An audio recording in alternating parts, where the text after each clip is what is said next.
Nima ish qilyapsan? Qaratma. Mayaqni narsa ko'tarib kirib chiqayotgan odam qaramamsan?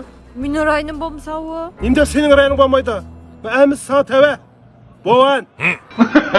Bunda yaqin-yaqin kufondan jiqtaslar yutib ketib qo'yadi.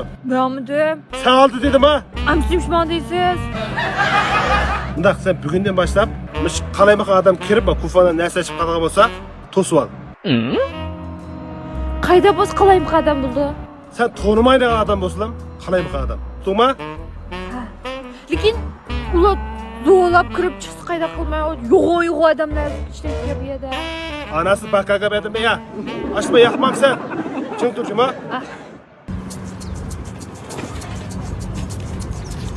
Voy, nega? Beşte sat qilay. Nada odingiz bor hisobni? Kufonda. Ular ish qilsangiz bo'lmaydi. Beşte satadimi satmamdoq. Sotmas. Qopamsa. Dedim-ku, men kufonni bir narsa aytishsam bo'lmaydi deb. Nada chiqib satmamsa? Chiqilmay chiqsam bo'lmaydi. Buyruq tushdi bizga. Men kufonni bak chiqib hisoblab yutishib bordi.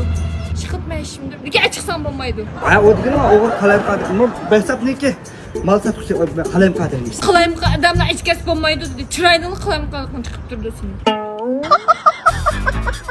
Jarang qanaq ekan? Ha!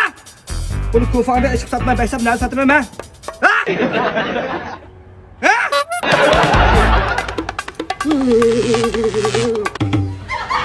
Chiroyim qalayim qilib deydi.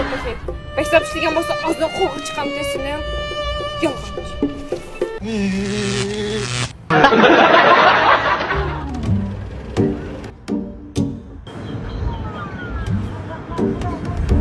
Apa hesap nereden çıktı?